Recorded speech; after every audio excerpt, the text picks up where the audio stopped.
Hi, and welcome to the Derril Water Solar Park webinar. We're just going to wait a couple of minutes because we've still got loads of people joining at the moment. But just to give you a quick sort of put it into perspective, the details of the webinar, I think we've had nearly 7,000 people register for the webinar. That is more than the capacity of the Royal Albert Hall. So it just shows, and we're trying to work out if there would have been another energy webinar that's been bigger than this one. We can't think of one, but I'm sure we'll be corrected. But yeah, it's really fantastic to have so many people wanting to join. So yeah, it's we'll get going in a minute or two. We just want to give people the opportunity to not miss the start of it. So just do bear with us for a minute or two, and then we'll kick off shortly. Then I'm here with Simon, and Pete from our customer service team is helping in the background as well. So we can introduce everyone in a bit. So good evening, I'm Simon Peltenburg. I will be switching the slides on behalf of Sarah, so we'll try and time it all nice and fluidly for an excellent experience. Exactly, and with Ripple we are all online, so the AGMs that we do, so the co-op AGMs, they're all online as well, and we find it's a really fantastic way to enable people from across the country to get involved without any hassle or cost or expense. So yeah, people can join just like you're joining the AGM. You can join the co-op, you're joining this webinar, you can join the co-op AGMs and any other kind of meeting from the comfort of your own home. So it works really well to enable people to participate as easily as possible, and it's part of Ripple's finds it really important to make clean energy ownership accessible for people, and it's part of that accessibility is to make it available and easy for everyone to join, no matter where in the country you are, basically. Fab. So we can kick off. I think if other people join, then they can either catch up what they've missed on the YouTube channel when we pop it up in a day or two. So as we said, welcome to the Derril Water Solar Park webinar. So just some housekeeping before we get going. So the structure of the webinar, there'll be 30 minutes where me and Simon will be talking you through the background to Derril. Simon will talk you through some details about the project that I know everyone is really keen to find out, and then I'll talk you through how Ripple works and how you can join. And then we'll have 30 minutes for questions and answers. So in the top right hand corner of your screen, you should be able to see a Q&A tab. Please ask your questions there, but because we've got so many people, please check if somebody else has asked the question that you were about to ask before and upvote that question rather than just duplicating the questions. Otherwise, we're never going to get through them. And we'll then be answering questions because we're not going to be able to answer all of the questions. We'll answer the questions that get the most upvote. So if there's a question you want answered, just click upvote, or you give it a thumbs up, and then that will upvote it, and then that will mean that it's more likely that we'll be able to answer it. Obviously, we want Ripple to be a really inclusive and welcoming environment, so be polite in your questions. And also, as I said, we will be recording the session and we'll be putting it on our YouTube channel in the next day or so. So everyone who hasn't been able to participate online this evening will be able to view it as well. Now, in terms of the background to Derril Water Solar Park, this is going to be the UK's first ever shared solar park where the owners get the green low-cost electricity that it generates. The context to Derril is climate change, energy independence and price stability. So you'll all be more than aware of the impacts of climate change in the UK and elsewhere. So last year we had 40 degrees Celsius in the UK, record temperatures. We've seen increasing droughts and increasing flooding as well. So I always think the head of the IPCC said earlier this year, in terms of climate change, we need to be doing everything everywhere all at once, and solar energy can be a really great way to achieve that. So we don't want people to feel despondent or helpless about climate change. There are things that you can do that can make a really big impact, and that is one of the reasons why we're here tonight. And energy independence and price stability kind of go hand in hand. So you'd have seen over the last 18 months or so, the impact of the UK being very dependent on imported fuels. That's driven up the gas price, which is fed through to the electricity price. So by having more homegrown, green, stable price electricity in the UK, we can protect ourselves against fuel price shocks. That can make the economy as a whole be more resilient, and you as a householder owning your own source of green, low cost, stable price power, it can make you more resilient as a household as well. Now, alongside all of this, we've got the energy transition, which is kind of pretty well underway at the moment. There's so much more that needs to be done over the next 10 or 20 years. So the UK's power sector needs to be pretty much decarbonised by 2035. Labour think it should be done a bit sooner than that. So as well as decarbonising our power sector, there's also going to be a shift to electric vehicles and electric heating, primarily in the form of heat pumps. Both of those things are set to increase the UK's demand for electricity. So we need more sources of electricity. Those sources need to be zero carbon, like solar power, in order to be able to power those electric cars, electric heating, as well as all the other uses that things we were using electricity for in a zero carbon way. But one of the great things about this is that this creates new opportunities. So in a sort of fossil fuel world, it wasn't possible for you as a householder to own a tiny bit of a coal station or a bit of a gas station, certainly not possible to own a little bit of a nuclear station. But actually, in a net zero world that's dominated by renewables, you can. It creates these new amazing opportunities where you as a consumer can own your own little bit of a solar park or a bit of a wind park, and then have your own source of green, stable priced, low cost electricity. And that is one of the things that we're here today to discuss. Now, obviously, the climate impact of owning a bit of a solar park is incredible. So it's action that you can be really, really proud of, because it's like the real deal. It's genuine climate action for 40 years in one go. So there are very, very few things that you can do that will have an impact for the next 40 years. So you can buy a bit of a solar park today, and then that will continue to have an impact on climate for the next 40 years. It's a really, really incredible, pretty unparalleled action in terms of the impact that it can have. So we estimate that a household, if you own as much of the solar park as would cover all of your electricity consumption for a typical household, that could save around 1,400 kilos of CO2 every single year, because it's offsetting high fossil electricity in the form of coal and primarily gas at the moment. Now, in terms of where solar power is in the UK, so solar is now one of the UK's cheapest sources of electricity. Last year, around just over 4% of the UK's electricity came from solar.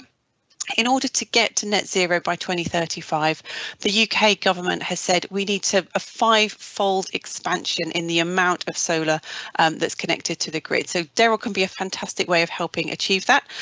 It's not just going to be large scale solar, so there will be lots and lots of large scale solar, but we also need loads of rooftop solar as well. But it's worth remembering, at the moment, the UK solar farms cover about 0.1% of the UK's landmass. To get to that net zero target and the increase that's needed, we're looking at about increasing that to about 0.3%, which, just to put into context, is around half the amount of land that's used for golf courses. So there'll be a big increase in the amount of solar, but we really need to put it into context of how the UK's land is used already.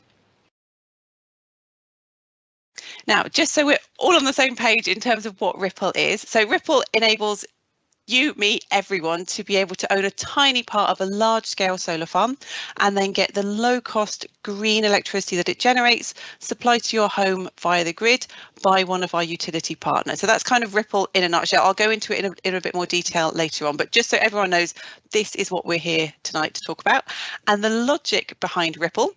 So with energy, it's all about scale. There's massive economies of scale with big projects. So basically the logic is it's a lot cheaper to build one solar park that can power 1,400 homes than it is to put solar on 1400 to put solar on 14,000 homes. So we estimate the cost is around kind of 60% less. And by being one of those 14,000 people that own the big solar park, you get access and you get the benefits of that lower upfront costs, because collectively you can own the low cost form of electricity. Rather, you can complement obviously your own solar as well. We're not saying don't do home solar, but the logic behind it and why it is so much cheaper is because you are collectively accessing the huge economies of scale that you get with large scale projects like Derril. Now I'll pass on to Simon and he can give you the lowdown on all the details that you've been dying to hear about Derril. Thank you very much, Sarah. So the Derril Water Solar Park will be constructed in Devon in the district of Torridge between the villages of Highworthy and Bridgerole. It will be, the consent is for up to 42 megawatts peak. Now that's DC or direct current, and that will then be transformed to AC for export to the grid. We anticipate the project will generate enough electricity to meet the needs of 14,000 homes. It will constitute about 70,000 panels. So that means about 5 panels will each generate enough electricity to meet the needs of an average household. We anticipate the project will start generating power in late summer of next year. Now that timescale is pretty much dictated by lead times for critical components of the project, being the panels themselves, but also the switchgear, which is needed for the grid connection. And of course, we'll time all the works to tie in with the availability of the grid connection itself, which is just along the road from the site. It's a very close by grid point. Now the indicative layout is shown here. The footprint of the site is about 165 acres in total. Of course, the actual physical footprint of the panels and the racks themselves is much smaller. And there you can see the substation just along the road. Now, the site selection process that chose Derril Water here was determined through a fairly vigorous process, looking at proximity to grid, opportunities for improvements, environmental improvements on site, and of course solar resource. Now you can see from the map here that Devon is an absolute hotspot for solar power. It can generate probably about 10% more solar than many of the other sites across the UK.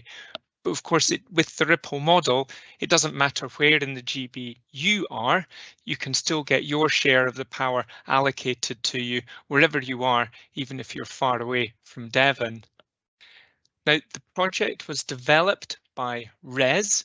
It's a company that's well known to us here at Ripple. Both Sarah and myself are past employees at RES, so we know that the development team's done a really good job getting the project to this stage. And that's been confirmed through our due diligence process, both legal and technical, and review of the planning consent itself. RES has got a great pedigree, over 40 years of experience, and they've developed or constructed over 23 gigawatts of renewable energy worldwide. That's across multiple technologies and different markets. And what we're really pleased about here is RES are going to stay involved with the project. So they're going to provide consultancy services to help discharge the planning conditions in advance of construction, and then construction management services to enable us to really leverage their global power in terms of procurement, and then also overseeing contractors through that construction phase.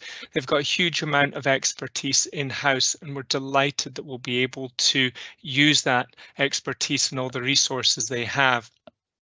And then once the project is constructed, we move into the operational phase.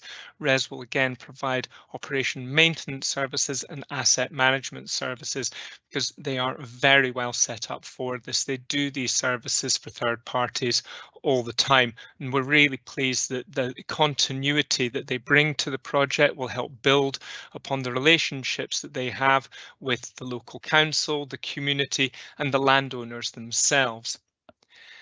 Now, the site itself is arable land. It's used by dairy farming. It's made of grade 3 and 4 agricultural land, so that fits with government policy for solar parks like Derril Water. In addition, what's happened through the planning process and consultation with consultees like Natural England and the council themselves is a biodiversity management plan has been put together to really boost what can be achieved on site. And part of that plan includes hedgerow planting. So the indicative layout has used existing accesses to the fields across the site wherever possible. Some of those will need to be widened out, which will mean some parts of hedgerows will need to be removed, in addition at the site entrances by the public roads. Now, the hedgerow planting scheme will plant 10 times more hedgerow than will be removed. And a lot of that planting will be done in double lines to really boost the ecology there. So when you get 2 hedgerows with a gap in between, you get massive benefits. Also, in terms of habitats through the biodiversity management scheme, you've got 5-metre buffers from the hedgerows. That will be wildflower margins, which is really helpful. It can host a whole load of wildlife. And it's important to note that the disturbance to wildlife when the solar park is in operation will be less than is currently experienced under the agricultural regime at the moment. And in addition, all that habitat from the wildflowers and so on and the hedgerows, there will be additional measures to boost the insect life and pollinators in particular right across the site, and some hedgehog hotels as well. Now, in terms of the use of the site, it will continue to be agricultural. It will just move from being dairy to low intensity sheep grazing. That sheep grazing forms part of that biodiversity management plan to help the fields themselves really create a lot of valuable habitat through the species rich planting that's being proposed there. In addition, for local community, we're very keen to ensure that everybody living nearby gets an opportunity to join the co-op. So we've held 10% of the co-op shares on an exclusive basis for people living within qualifying postcodes, and we've delivered leaflets to the immediate area around the project site to ensure people are aware of that opportunity. So that 10% of the co-op shares will be held for a week for people living in the local area to take up should they wish. In addition, a community benefit fund will be made available. So that's going to be £1,000 per megawatt peak installed, so up to £42,000 a year made available to the local community to do. These things are typically used for environmental and social projects in the local area, and we would work with the local community representatives to ensure that money is used as they see fit and according to what they recognise the local area needs. Now, as well as doing all we can on site to make this a great project, we want to ensure that the supply chain is meeting the needs of or reflecting the values of the co-op. So we'll be looking for our contractors to have modern slavery policies in place and or certifications like ISO 45001. And then in terms of procurement, local opportunities there's lots of work involved in constructing a solar park. So there'll be civil works, electrical works, fencing, groundworks, and we will be encouraging and working with our main contractors to subcontract locally wherever possible. In terms of the timelines, so as I said, we opened the share offer on the 18th, so that was Tuesday, and the exclusive phase for those of you that have reserved is for this week until the 25th of April. That's when it opens to the public, so everyone else in GB will have their opportunity to buy their co-op shares at that point. We'll be looking to close the share offer mid-May and then starting construction early next year with a view to energising in the late summer. And we're already talking to RES how we can optimise the programme so we can start generating your green power as quickly as possible. And as I say, if you've not reserved, you'll have to wait for the 25th of April when we open that opportunity up on our website to everybody. I hope that's been helpful. I'm going to hand back now to Sarah to tell you more about how the Ripple model works. So we're aware that there are obviously some people on the call are members of Greg Rather and Kirk Hill, but loads of people aren't. So this is just to make sure that everyone understands exactly how Ripple works. And yeah, so Ripple's whole mission is to make green energy ownership affordable and accessible for everyone. And that affordability is delivered through large-scale projects, and the accessibility runs through everything we do. So just making it actually possible for you to own your own source of clean power, but also being able to access your ownership through things like webinars, making it really easy for you to understand what's going on is a really important part of it as well for us. Now, so far we've there are 2 wind farms that we have got ownership for. So this is our first ever solar park, which is really exciting. But the wind farms are Greg Rather, that's in South Wales. That's been operational for just over a year. There's 900 people that own that. So they've been getting savings off their electricity bill since March last year.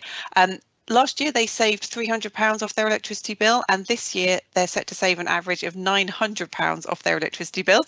I do want to say that is just because we've been going through this energy price crisis and electricity prices have been crazily high. Do not expect those kind of levels of savings for a typical member for Derril. That is just because those members of Greg Rather have been protected from those prices. Very high bills, they've been offset by much higher levels of savings, which has helped stabilise their bills across the price crisis. But yeah, that sort of quantum of saving is just because of the very high prices that have been seen recently. We've also got Kirk Hill, that's up in Ayrshire in Scotland. That's owned by 5,600 people and 19 businesses as well. That's under construction. It's due to come online late this year or early next year. And that was the UK's biggest ever equity co-op raise, which we were really, really excited about. Now, ownership is via a cooperative. So what happens is, like all co-ops, it's 1 member, 1 vote. So it doesn't matter whether you've bought £25 worth of Derril Water or you've bought £2,500 or £5,000 or £10,000. Everyone gets 1 vote in every single decision that's put to a vote. There are 3 founding members in place already. You can read about their backgrounds in the share offer document. Now, the co-op member has to be, it's called a natural person. So that's an individual. So it can't be a family or a couple. It has to be an individual, or a business as well can be a natural person. And they have to be the named bill payer on the electricity bill so that we can match up your Ripple account with your electricity account. The co-op shares are withdrawable, but only after 2 years of operation of the solar park. But they are non-transferable, which means you can't sell your shares. There will not be a secondary market in Ripple shares. You can't sell your shares, but you can withdraw them, and then you would get the residual value back. There's an FAQ on our website. The only situation in which you can transfer shares, and we've had to do it already a couple of times, is if a member dies. Then it's very, very simple to transfer the membership. So as you can see, Derril Water Limited it's called a special purpose vehicle. That's like the legal entity that owns the wind farm, the solar park, sorry. And then the co-op owns that legal entity, and then you as a member are a member of the co-op, which then owns the solar park. So it's all fully proportional. So if you own 1,000 watts, you get the electricity that 1,000 watts generates. If somebody owns 2,000 watts, they would get double the amount of electricity than you, and double the amount of savings and green power, obviously, as well. Now, in terms of how much you can own, so that's completely up to you. The minimum is £25 and the maximum is what would generate all of your electricity needs each year plus 20%. So it's worth noting that that 120% cap applies across all Ripple projects. So it's not 120% in one plus 120% in another. So if you want to be involved in later projects, it may be worth holding back some of your 120% sort of cap so that it's there ready for later projects. But it's really, really flexible. So you can build up your own kind of green energy portfolio if you want to. But it's really important to know the more watts of a project you own, the more green electricity you get, the more CO2 savings you get, and then the more bill savings you would get as well.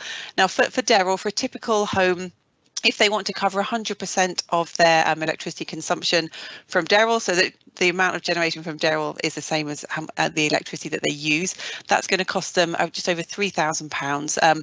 And we expect over the lifetime of the solar park, they could save sort of up to just over £7,000 off their electricity bill. And the solar park operates for 40 years. Now, this is a very simple example of sort of how Ripple works. So that, and it's not the exact numbers, you can see the exact numbers in the corner. So very roughly, if you had £3,000 that you wanted a £3,000 share of the solar park, that would buy you around 3,000 watts. Those 3,000 watts would typically generate around 3,000 kilowatt hours of electricity per year. And then assuming the saving rate in a year is 6.1 pence per kilowatt hour. So we change, I'll go into that in a bit. We change the savings rate each year, and that depends on what the market electricity price is, but we assume it's about 6.1 pence per kilowatt hour.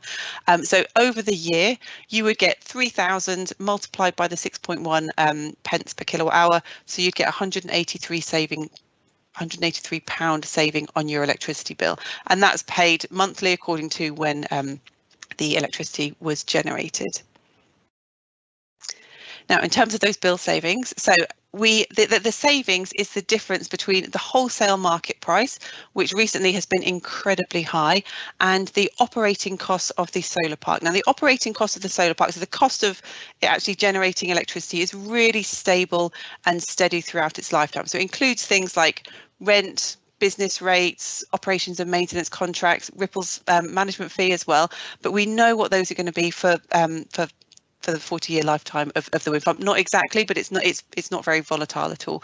Whereas the market price is very volatile. So if the market price is really high, like it has been lately, then the savings, the difference between that market price and the operating cost would be very big. The chances are your bill would be big as well, though. So you'd get a massive saving, but that would you'd need it because your bill's likely to be very big. If prices come down, then the level of saving you would see would come down as well, but so is your bill. So the net effect, and it's not exact, but the net effect over the long term is to help stabilize your electricity bills by evening out the peaks and troughs of the wholesale price, which is what has been so damaging over the last 18 months. Now, obviously, Derril is a solar park, so it generates more electricity in the summer when the days are longer and the sunlight is stronger. So you would expect to get more savings. There's more generation in the summer, so you'd get more savings in the summer.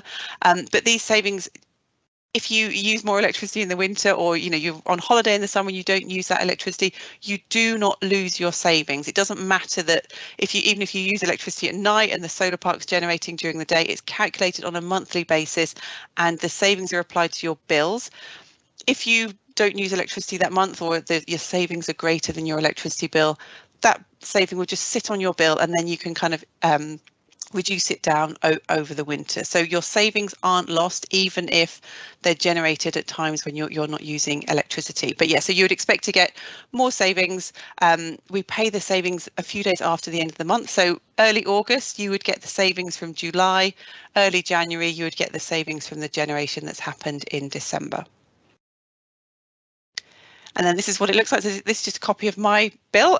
So the savings are, as I said, they're applied a couple of days after the end of the month. They just align on your bill. It's really easy. You can also go onto your Ripple dashboard and see what that equates to in terms of CO2 savings, and also how much you've saved kind of since the solar park started generating each month and each year.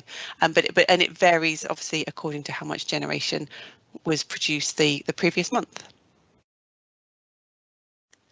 And so we also need to give you a risk warning. So it's really important for people to understand that Ripple is not an investment vehicle, so it is not covered by the Financial Services Compensation Scheme. It's a long-term investment, and as with all long-term investments, it includes a degree of risk. We would expect the environmental drivers to be the primary reason that you get involved, because you want to make a massive impact on your carbon footprint rather than the financial benefits. It's really important to understand as well that the savings are variable and they're not guaranteed, because we don't know what the electricity price is going to be. We've got various different scenarios based on the government's forecasts, but we cannot guarantee that those savings will materialise. And it's really, really important that we've produced a share offer document that's available on the website and also throughout the customer journey when you're signing up. Please do read that share offer document in full. There's a whole section on the various risks that you really need to be aware of. So do please read that document in full before you buy any shares. Now, once the solar park starts generating, you'll be able to see how much your bit of it has generated in real time. So here you can see, and this is my Greg Vather dashboard. So you can see that the green bar is the current hour, and then the dark purple bars are how much it's generated each hour. And then the light purple bars are how much it's due to generate in the coming hours. So you can see how much it's generated. This is at your fingertips at all times. And then you can also see how that compares with how much electricity you've used in your home. So we can link it up with your smart meter. So you can see the pink line there is how much electricity I've used. You can see some days I've used loads more than my bit of the wind farm has generated. Some days my share of the wind farm has generated more than I've used. And once for people who own more than one project, once Kirkhill starts generating and then once Derril starts generating as well, they'll just be stacked on top of each other on the bar. So you can kind of see your total generation across all of your Ripple projects. And there's just a couple of other considerations to be aware of. So in order to get your savings on your electricity bill, you need to be supplied by one of our supply partners. So at the moment, that is E.ON Next and your Co-op Energy, which is powered by Octopus. So that means if you're already on any of the Octopus brands, so that includes things like Bulb, London Energy, Marks and Spencer's Energy, and Effect, and you can still get your savings applied to your bill without having to change tariff. And for businesses as well, Unify Energy, and we're planning on bringing on board So Energy as well. Now, another thing to be aware of, as I said, the shares are not transferable only in the situation that a member dies, in which case they can be transferred. And on your Ripple dashboard, there's a section where you can nominate, at the moment it's one, but very soon it'll be up to 4 different people to get your shares transferred to in the event of your death. I mentioned earlier as well, we will be launching more projects later on. So if you do want to be able to get involved in those projects, you might want to keep some space in your 120% cap. That said, if your consumption increases, so maybe you buy an electric car or you switch to a heat pump and your consumption increases, you can just change your consumption on our dashboard. If it's above a certain level, 7,000 kilowatt hours, you need to show us evidence. So that might be the form of a receipt for a EV order or a receipt for a heat pump. And then your cap would increase, so you'd be able to buy more shares of later projects as well. And then, so in terms of how to join then, so you can all do it all on our website. So as I said, please read the share offer document in full. So you can just go on our website, use the slider, decide how many watts you want to own. You then just decide if you want to pay in 1 instalment or you want to spread it over 9 instalments. You need to agree to the co-op rules. So you can read the co-op rules. So these are approved by the Financial Conduct Authority, by their mutuals team. And you need to read the customer agreement, the Ripple customer agreement as well. So then that's it. You've joined the co-op. You buy your shares, and then before Derril starts generating in late 2024, you will need to be switched to one of our supply partners if you're not already with them. Now, in terms of what Ripple charges, so we want to be really transparent about what we charge. So we charge an arrangement fee. That's part of your upfront cost. So if you pay in one instalment, that's 5% plus VAT. And if you choose to pay over 9 instalments, then it's 6% plus VAT. And then when the solar park is generating, we then charge a management fee, and that covers all of our customer service, all of our management of the project. We charge 0.15 pence per kilowatt hour, and that's charged to the co-op. So you buy your shares. After that, you don't need to pay Ripple anything directly. It's the co-op that pays us, and that's wrapped into the solar park's operating cost. Now, all of the costs that are on our website already include the arrangement fee at the 5% level and the management fee. So you don't need to add them on. They've already been included. We just want to be really clear about that there are costs included in there already. And then, so yeah, I know I can see we've got 300 questions, so there's a lot of questions, but so do obviously upvote questions on the Q&A tab. We've also got our customer service team who are available on web chat now, but also throughout the week and Saturday mornings. You can also email help@rippleenergy.com, and we've also got the community on our website, so you can ask questions on the community. There's about 8,500 people on there already. Ask questions so other members can answer, or members of the Ripple team can answer as well. So if we now move on to questions, we can try and get through as many as possible in the time that we've got. Wonderful. Yes, Sarah, we've had a great number of questions coming through, which Pete, our colleague, has been trying to set out for us. So I'll just deal with them in the order that they've been sort of shared with ourselves. So right at the top there's a question there asking, you know, it is a long-term investment. What would happen if Ripple wasn't trading in years to come? Yes, so it's really, really important to understand Ripple does not own the solar park. You own it via the co-op. So if Ripple did cease trading for whatever reason in future, that does not stop you owning the solar park. You still own it. What would happen is that the co-op would need to find another managing agent. So Ripple is the managing agent for the co-op. If Ripple ceased trading, it would be up to the co-op to find another managing agent to deliver the services that Ripple provides. And then what are the tax implications of ownership, either at the point of sale or during ownership, and the savings in particular? You know, would people be able to stay on their sort of normal automatic tax system, or would they have to do a self-assessment? So the tax implications are that the part of your savings is repayment of your initial share capital. So the co-op aims to repay 3% of your initial share capital each year. So anything, all of your savings apart from the repayment of share capital is treated as interest income. Now, people have either a £500 or £1,000 interest income allowance every year. So depending on your level of savings, if it breached your allowance together with any other interest income you had, then it would be taxable. But Ripple will provide you with an annual statement every year, which will show how much how much of your savings was repayment of share capital and how much was trading benefit. Wonderful. Now, there's a fairly technical question here about the density, as it were, of the solar project, which I can take here. So it's a question about, you know, 42 megawatts peak being installed on about 180 acres, and there's a question about that. Yes, squeezing that many panels into that much land.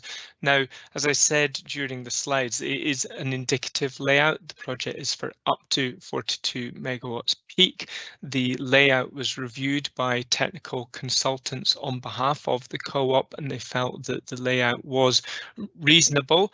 What will happen is when we go out to contractors, so it will be done under an engineer, procure, construct contract, and they will use their buying power from solar manufacturers to ensure they're getting the best technology for the site, and will optimize that design.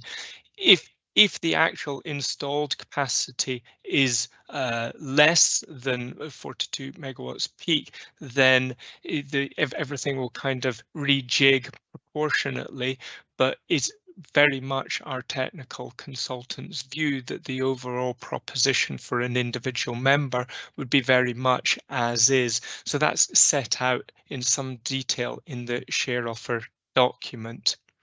Now, Sarah, what would happen in the unlikely event if wholesale prices went below the operating costs of the project?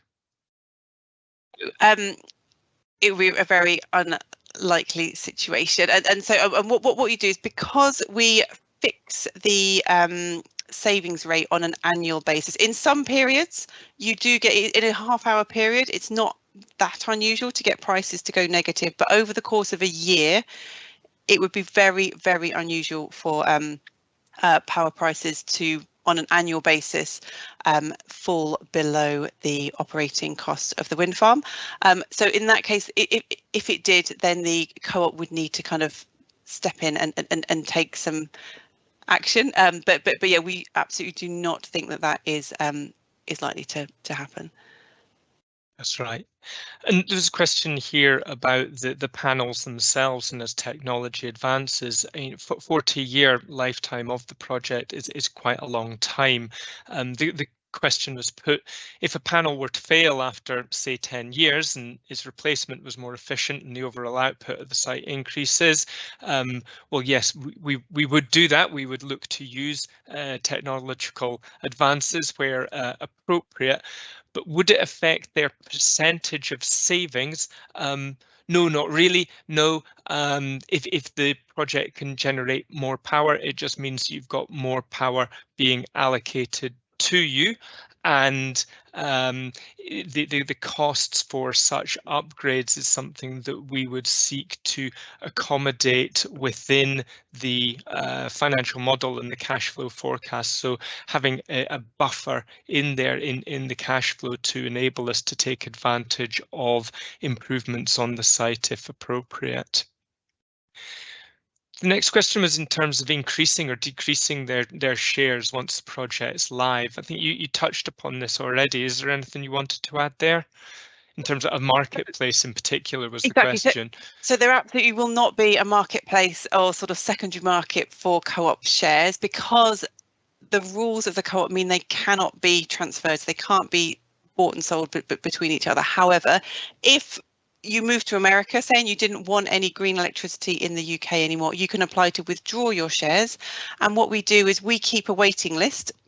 And we've just completed one for Great Rather and for Kirkhill as well. So you can go on the waiting list and apply, sort of request additional shares. So that means if somebody wants to withdraw 1,000 shares, we go down the waiting list and see how many people have asked for those equivalent number of shares, and that means that you can then, it enables you to be able to withdraw your shares, and then we make new shares available to people on the waiting list. So it means that you can have an opportunity to increase your share ownership, but in terms of withdrawing, you have to withdraw all your shares. You can't sort of withdraw 1,000 watts or 500 watts. You can only withdraw your sort of entire membership.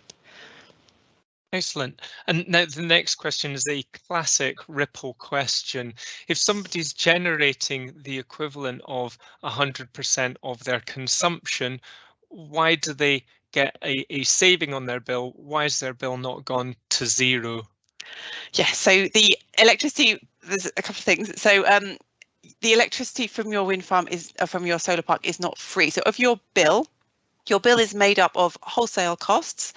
There's also grid costs and taxes and levies in there, and supplier costs. You still need to pay, and VAT, you still need to pay all of those. What happens is the wholesale element, if your generation from your solar park exactly equals over the course of the year as much electricity as you use, the wholesale element, instead of being the wholesale price, becomes the operating cost of the solar park. So that's the bit that you're stabilizing. That's the bit that's really, really volatile and has gone up loads recently. So yeah, so you're saving against the wholesale element of your electricity bill, but all the other elements you still pay. But I should also add, it doesn't matter if you are on a time of use tariff or if you're on a 24-month fixed tariff, your savings are the same. So it doesn't matter if your solar park's generated during the day and you're on a cheap overnight tariff, your savings are applied on a monthly basis. We look at how much your solar park has generated across the whole month. multiply that by the saving rate and apply that to your bill. Your tariff, whether that's got time of use or anything else, is completely separate. Your tariff leads to your bill, but your savings are applied to your bill completely independently from how much or when you've used any electricity. Now, the next question is absolutely perfect for you, Sarah, with your background in regulation and policy. James was asking, how would the scheme be affected if the government were to change the way the electricity market works? For instance, if renewable electricity is then sold at the cost of producing it rather than at the cost of generating electricity from gas. Yeah, so there's a lot of there's something called the review of electricity market arrangements at the moment, and there's a number of different proposals, from kind of zonal pricing to splitting the market or combining everything together, and we don't know what the outcome of those changes will be. So all the information in the share offer document, and we state this in the share offer document, is set out based on the sort of current arrangement. So we don't know what the impact would be. Yeah, so we've based everything on the current on the current situation. There's a question for me here in relation to the planning permission, asking what would happen if the planning permission were overturned somehow. What would happen to the investment? Well, the planning consent that was given by Torridge District Council was challenged. It went to the High Court, and the High Court upheld that decision. So that planning permission is absolutely secure. Now, Sarah, how do the annual savings from a solar park, or Derril Water in particular, compared to the Ripple Wind project savings? Because the savings are the difference between the market price and the operating costs of the solar park or the wind farm. The operating costs of Derril is very similar to the operating costs of Greig Vather and Kirkhill. So you would imagine, given that the wholesale price affects everyone, you would expect that if the saving rate was set on exactly the same day for all three projects, the only difference would be, or the main difference would be any minor difference in the operating costs. So you would expect the saving rate to be very, very similar.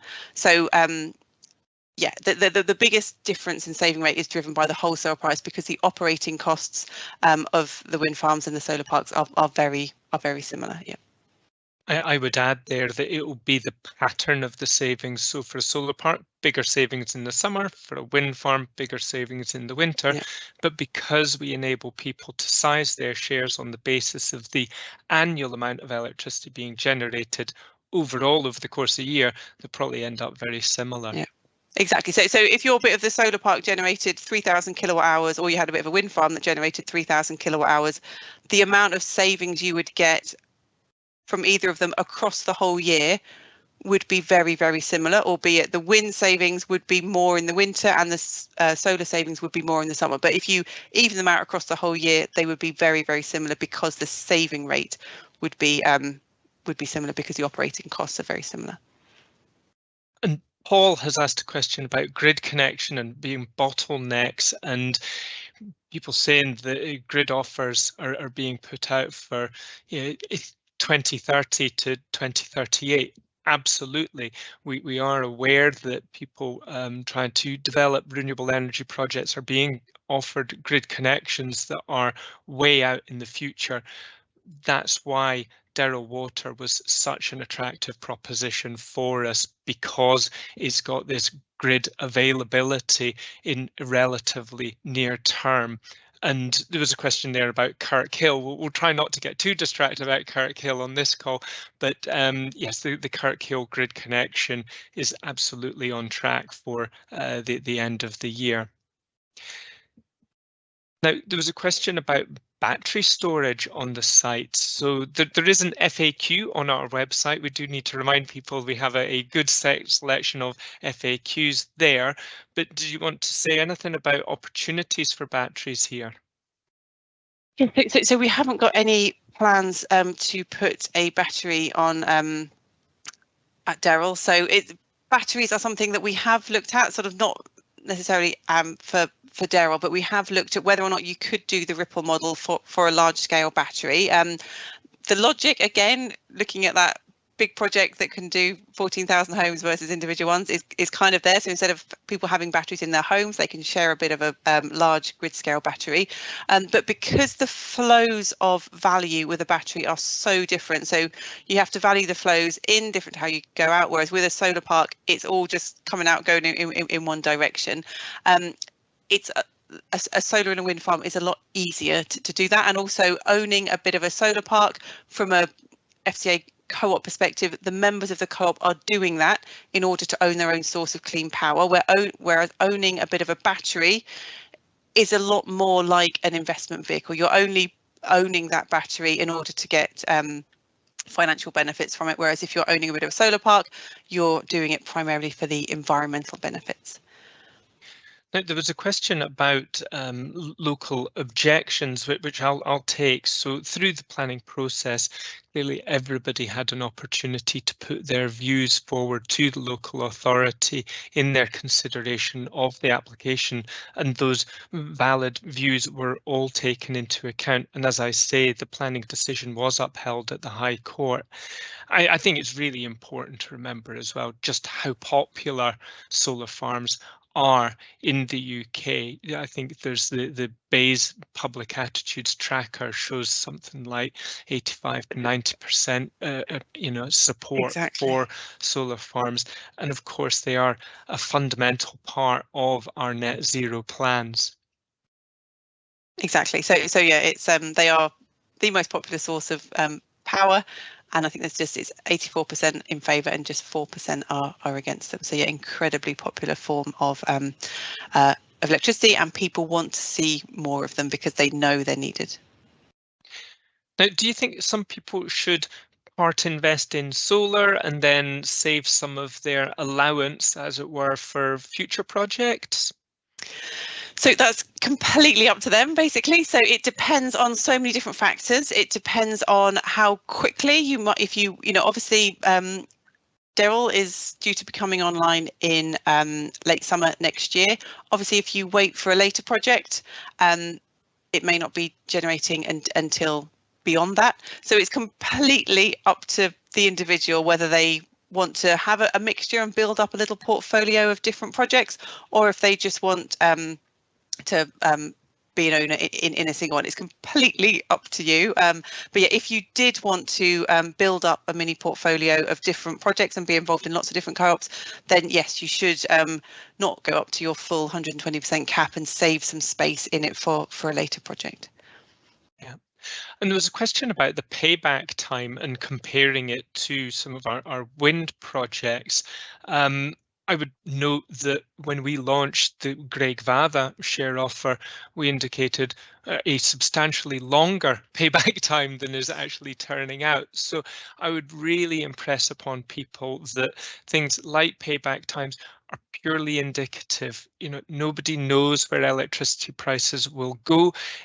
The thing that Sarah has been at great pains to emphasize tonight and in the share offer document is that our model is a way for people to stabilize their bills. It's, if the price of electricity goes up, then sure, it brings down by the payback time, but the bills go up as well. So it's that stabilization effect that's really important. And I think in general, though, that longer payback time is partly due to the commercial nature of the projects. And, you look at the lifetime of the asset and the very predictable nature of the output. So that kind of drives the commercial valuation of these projects. Now, what would happen if somebody didn't use any electricity for a long period, say a few years, if they were to leave the UK? So if they left the UK and ceased being supplied by one of our supply partners, then that would be considered a withdrawal of their membership, and so they would get their residual value of their shares back, provided there were people on the waiting list that wanted to take up those shares.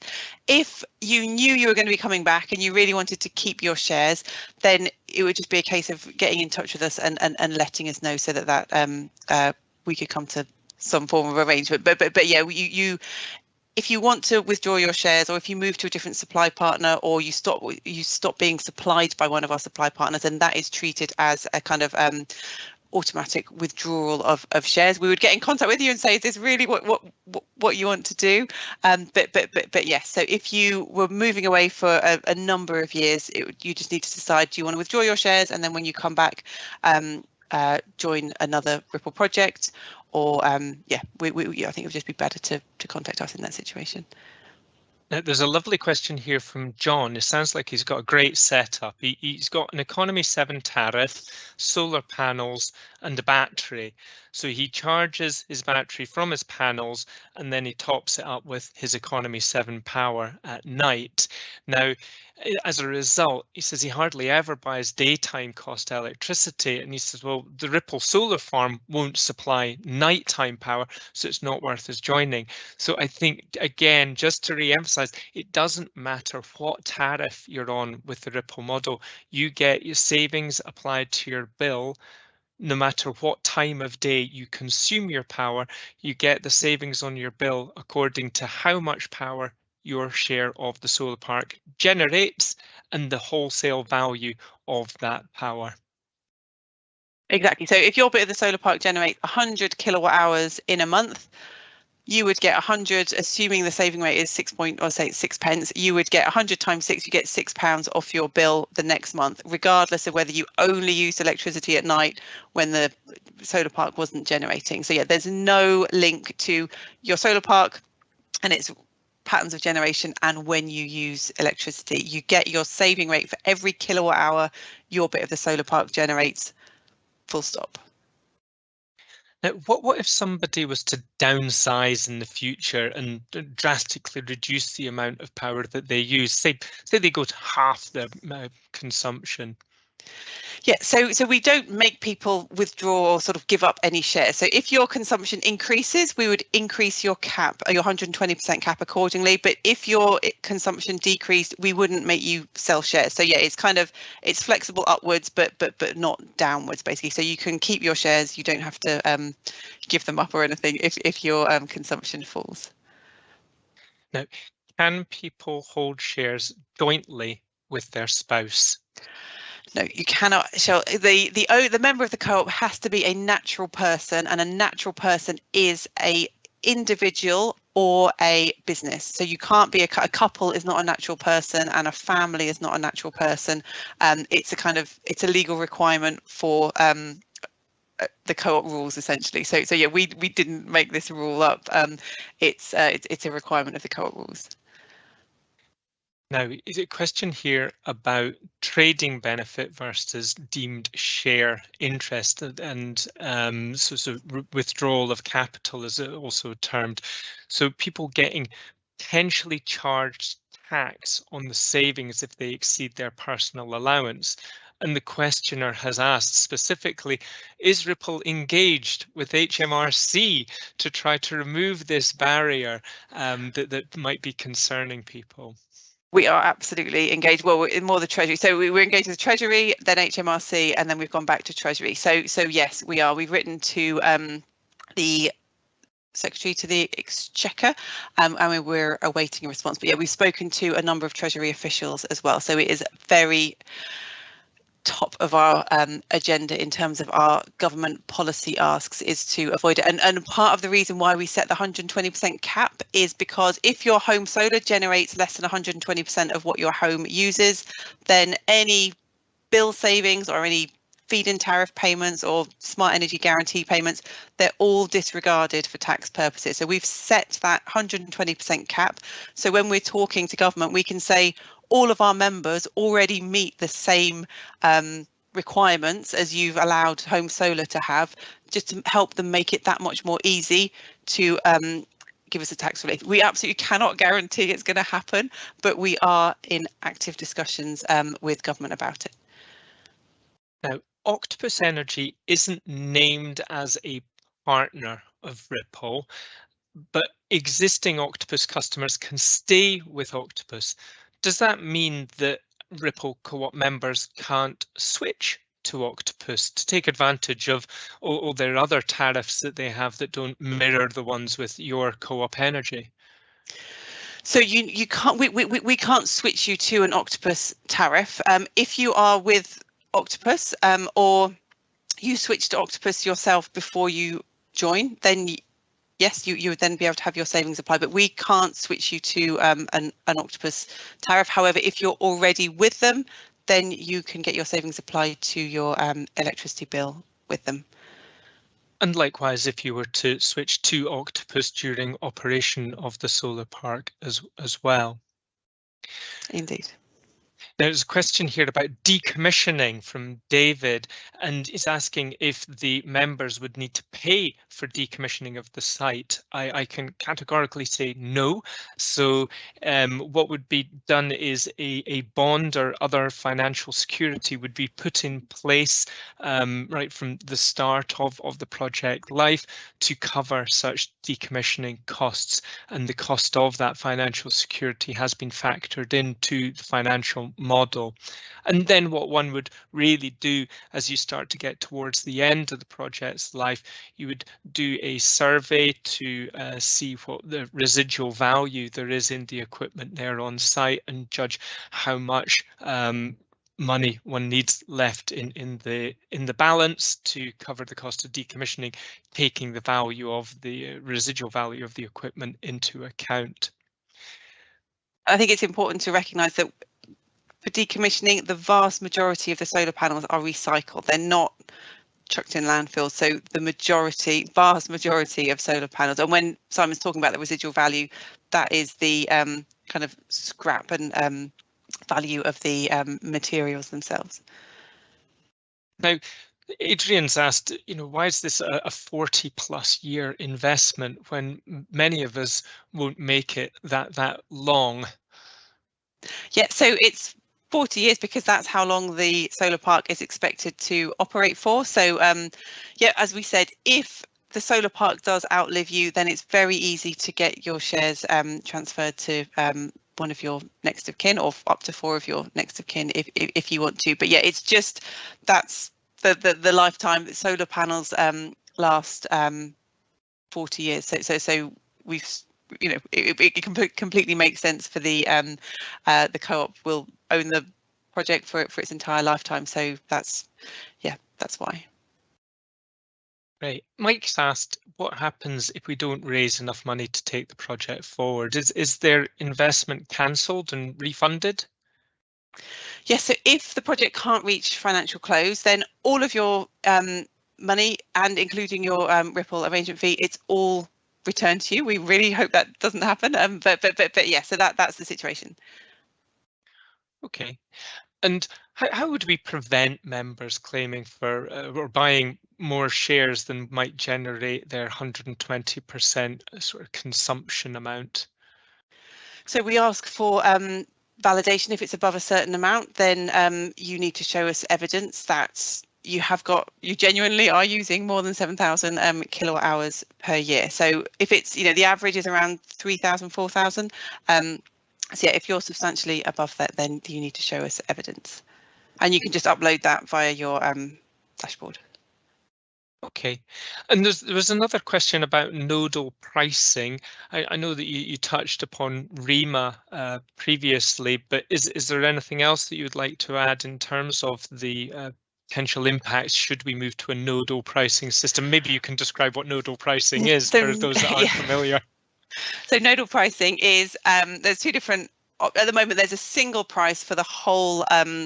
This is in terms of the wholesale market. There's a single price across the whole of GB. There's differences in transmission costs and that as well. But there's two different options that the government's looking at. One is zonal pricing, which is where you cut the country up into, I think it's 7, maybe 8 different zones. So they're quite big. Nodal pricing is where you have, I can't remember whether it was 200 or 300 different nodes, and then in each like tiny little node you have a different price. So instead of having one price across the whole country, you could potentially have however many nodes there are. Say there's 300 nodes, you'd have 300 different prices. So yes, nodal pricing, it would depend on, I think the last REMA government stakeholder meeting I went to, I think they said that they were moving, they kind of put nodal pricing to one side and it was more zonal pricing.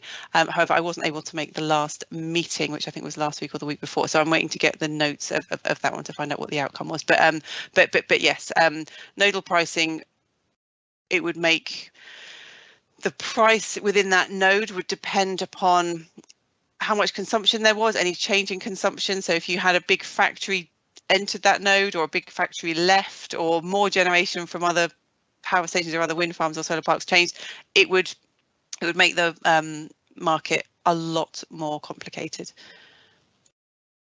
Thank you for explaining that. It is a fairly esoteric subject as far as I can tell. Now, there's a question from Simon about the panel of supply partners, and are we doing, are we taking action to bring on board more suppliers? Yes, so we would love to have more suppliers on board. We are engaging with a few other ones as well. So we hope to have more coming on board in future, but we obviously can't guarantee that. But yes, if you want your supplier to join us, if they're not already, the best thing you can do is let them know that. So yeah, the more suppliers get told, why aren't you partnering with Ripple, then yeah, the more they're aware of it. So yeah, but I think over the last 18 months, it has been really difficult for suppliers. They've had so much to deal with. It has been difficult for them to kind of look, at kind of new, different opportunities as well. Well, that's fantastic. Now, Sarah, we've gone over our hour that was scheduled, as I expected. Once we get going, it's hard to stop us. But there's been lots of really great questions here. What we'll also do is we'll be going through all of the questions that we've received and seeing if there's changes that we need to make in our FAQs online to help address the most commonly received questions, and if there's anything that we think would be benefit from putting elsewhere on the site, then we'll do so. But yeah, if you'd like to wrap up there, and we can let people get on with their evenings. So yeah, thank you so much for joining. And yeah, if you've got any other questions, we had, I think, over 600 questions, which is just absolutely amazing. So yeah, we really hope as many of you as possible want to get involved with Derril Water Solar Park. It's a fantastic project, fantastic way of just reducing your carbon emissions for the long term. There's very few other things that you can do that would have a 40-year impact on your carbon footprint. So yeah, if you've got any other questions, do please just jump on the community or drop us an email, but we will be trying to answer as many questions as we can on these in our FAQs as well. So I should have said that as well. We've got a really quite comprehensive FAQ section on our website, and if there are any that people have asked that aren't covered in there, then we'll add them. But yeah, thank you so much for your time, and yeah, we would love you to be involved with Derril.